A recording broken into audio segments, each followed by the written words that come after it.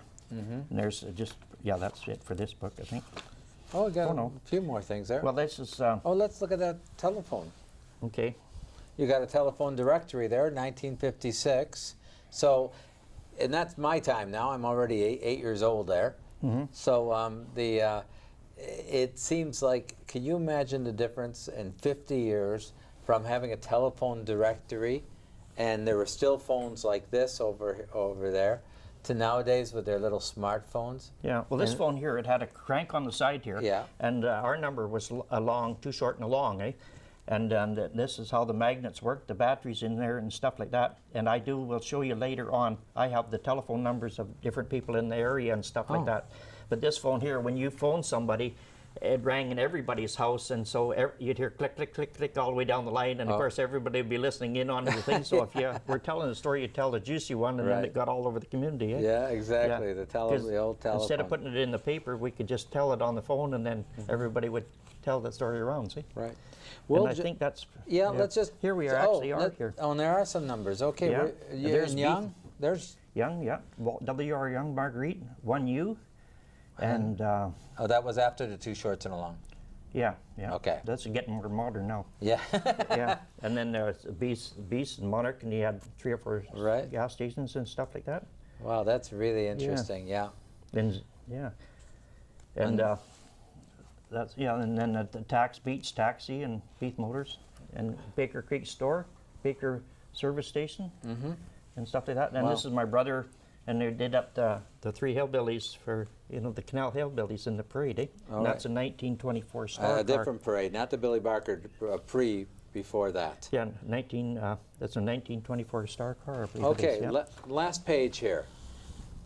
Okay, like when we lived in Newestminster, that was another thing, that because there was crystal sets, and that's when I first heard sound coming over a piece of wire, that, and I was really taken by it. They were called crystal sets back then, and these were the kind of, and back there, this is the Dick and Spot and Jane and all that kind of stuff. For sure. book Good things, times yeah. with our good friends. Well, we're just scratching the surface here, George. Yeah. George, thanks very much for the first album. We've got a lot more to go because we're just scratching the surface. Right. So this kind of brought us up to Alexandria. What's the next book going to be about? Well, the next book is about me being 7 years old and moving from Newestminster, and of course there's the streetcars down below our place and stuff like that, and we're moving up to the Cariboo, and all the things that I seen as a 7-year-old riding back to the Cariboo. Wow. Okay. Well, we're looking forward to that. Thanks thanks for coming in. If you want to give us some comment on this, we would really appreciate it. George would love to hear your stories too, and we can keep this going. So thanks a lot, George, and we'll see you next time. Thank you very much, Nate. Yeah. Okay. Yeah. Back to you.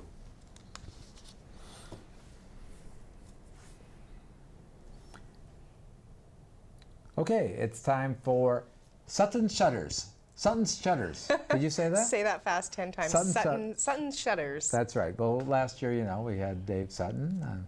He bet. sent pictures all the time. So this time we thought we'd put it together, make it an entity, and call it Sutton's Shutters. Sounds And good. We'll see how many times we could say that clearly. A little bit of a tongue twister, but we have him at an LDS food drive, so some pictures from that, and some pictures from the Terry Fox run. Thank you, Dave, and keep your pictures coming in. You bet. Thanks, Dave.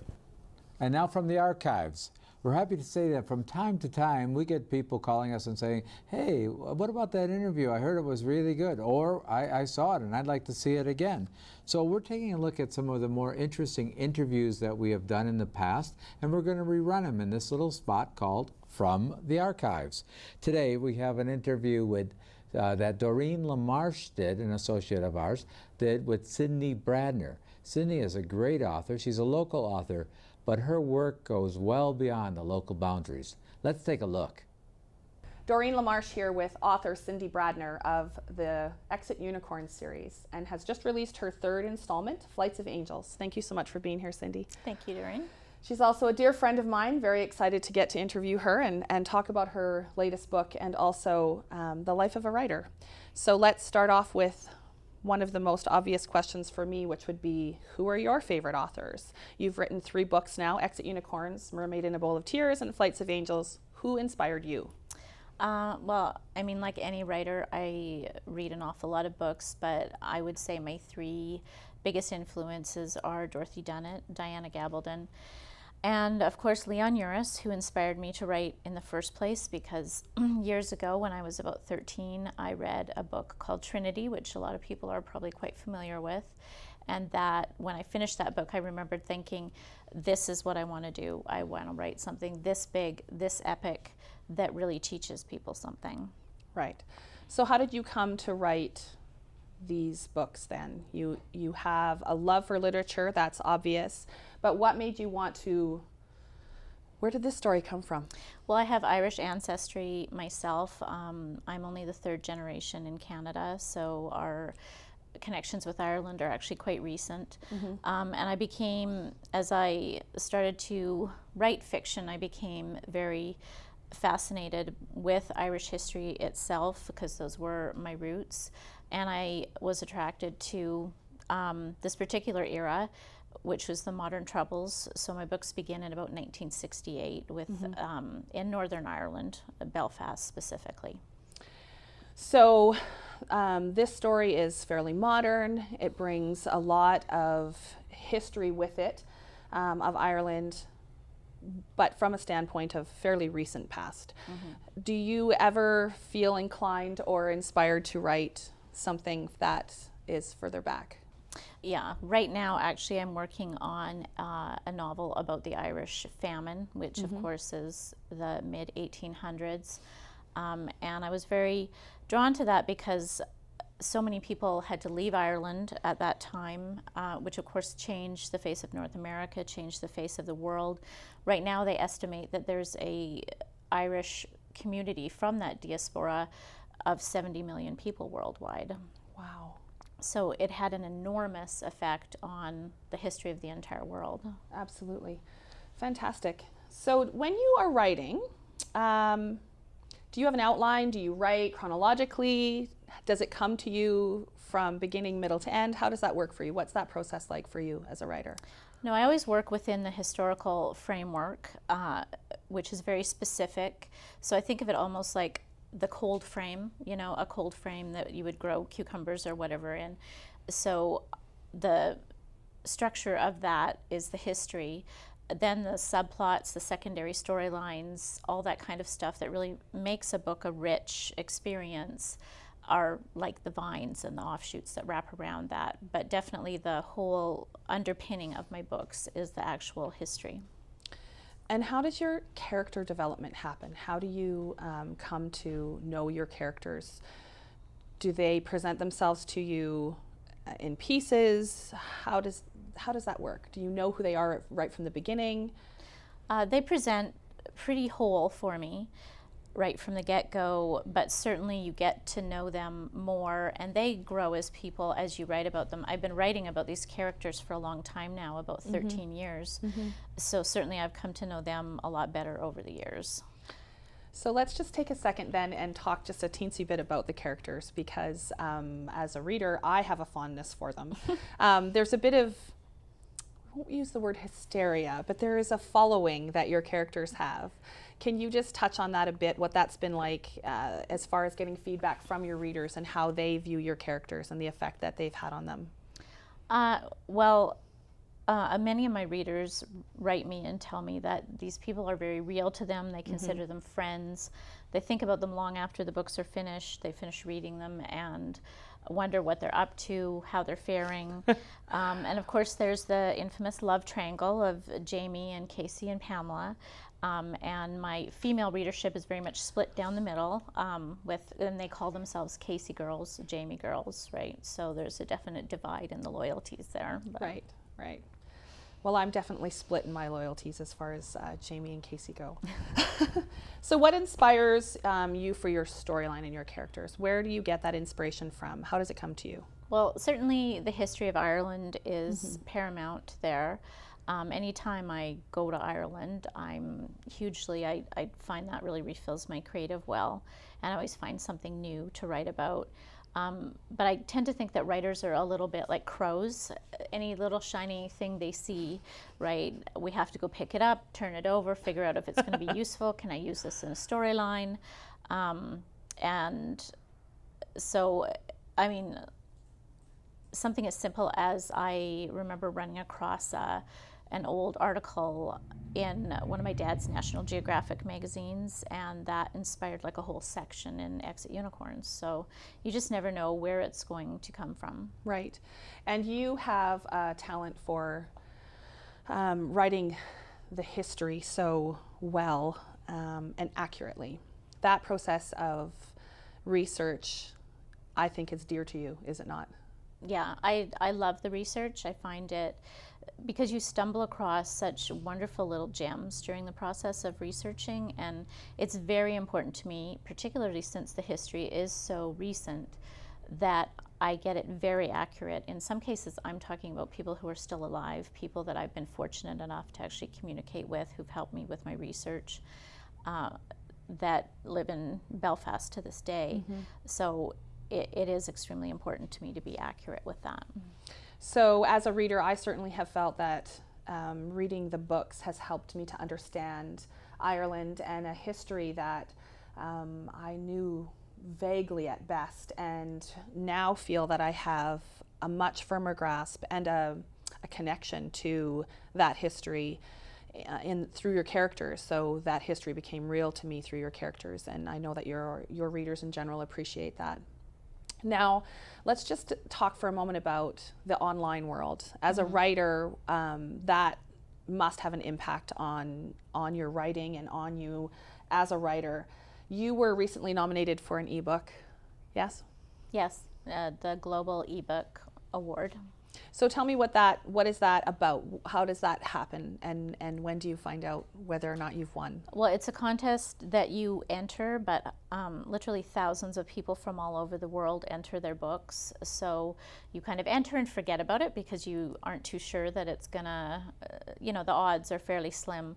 But I did get notification not too long ago that I'm one of 9 nominees in my category, which is Historical Literature Contemporary. So Fantastic. yeah, I find out at the end of July if I'm a finalist, and then in August I'll know if I've won. Excellent. Well, congratulations for that nomination. And there is such a thing, the Kindle. Of course, people know that they can download books onto their through a Kindle app and so on and so forth.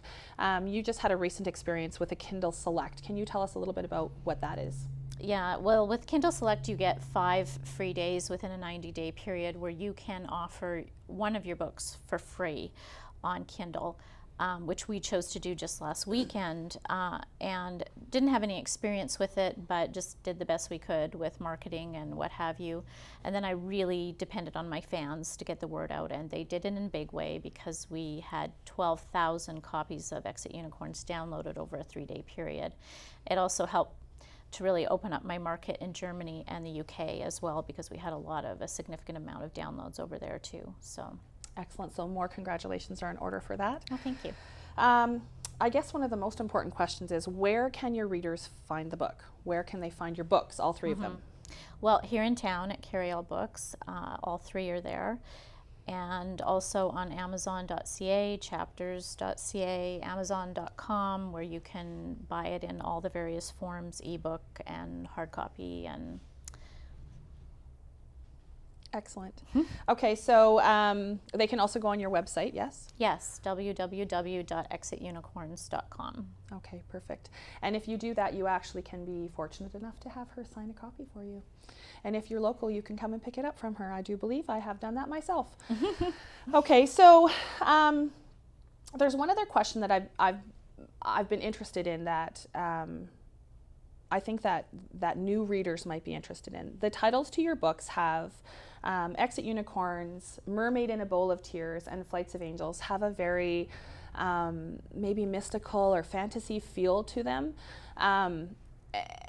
I never questioned it. I read them from the beginning, so I didn't have an association with them other than at the birth kind of the first publication. But for new readers, where do those beautiful titles come from? What is the words are beautiful and they're very mystical and fantastic. Why those words? Why those titles? Well, Exit Unicorns came from just the idea of losing your illusions as you get older, particularly in a country like Northern Ireland where you're stripped of your illusions fairly quickly. The time period I write about was very violent. It was the height of the Irish Troubles. So just that idea of losing your innocence, which we all do, I mean, from our progression from childhood to adulthood, but also unicorns, because, I mean, Ireland is the obvious link with unicorns, right? So, and then Mermaid in a Bowl of Tears is because the Irish, there was an Irish poet, John Boyle O'Reilly, who referred to the Atlantic Ocean as the bowl of tears for the Irish because so many died crossing it.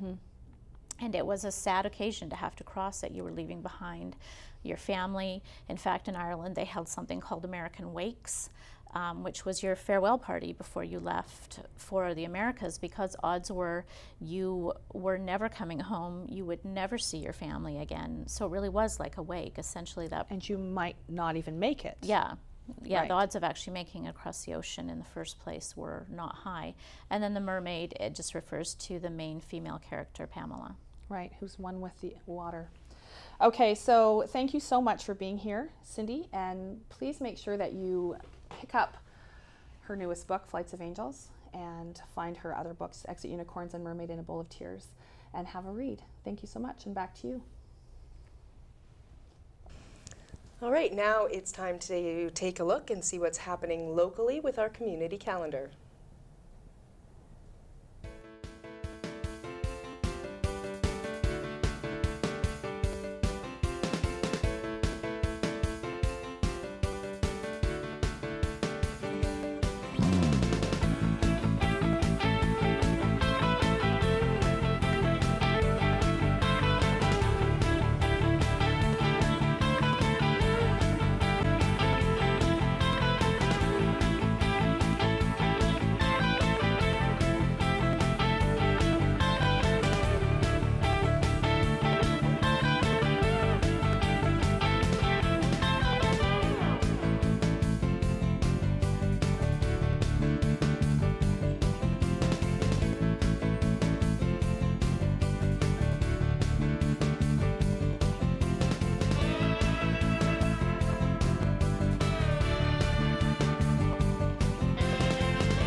Okay, before we close, we have a little news from our sponsor, the Lions Club. The next garage sale, it's Saturday, May the 29th at the Maple Park Mall. May? Sorry, yeah, it's May the 29th. That's a long kinda ways sit around away, putting it Nate. up. September the 29th. Okay, that sounds a little more reasonable. St. Michael's Day, in case you didn't Oh, know. okay. St. Michael's. So I September- used to light a little candle on September 29th because my middle name is Michael. Is it really? Yeah, I used to go to the Catholic Church. Never do knew a little that. candle. Yeah. So, I So shouldn't have got Saturday, that wrong. September 29th, Maple Park Mall, Lions Club garage sale. Correct. Thank you. All right, we Thank got you it. for correcting Okay, my. It's all good. It's all good. All right. Okay. All right, That is it for our first show of the season. Normally we're going to have a couple for you per week. This week we're starting off with a bit of a soft launch, so I've heard it's called. Yeah, just one this week. That's right. Okay, remember we want to hear from you. You know, you can send your videos. We'll upload them. We'll show them on our show. We want Quinnell to talk to Quinnell. We also want to hear your comments about our show.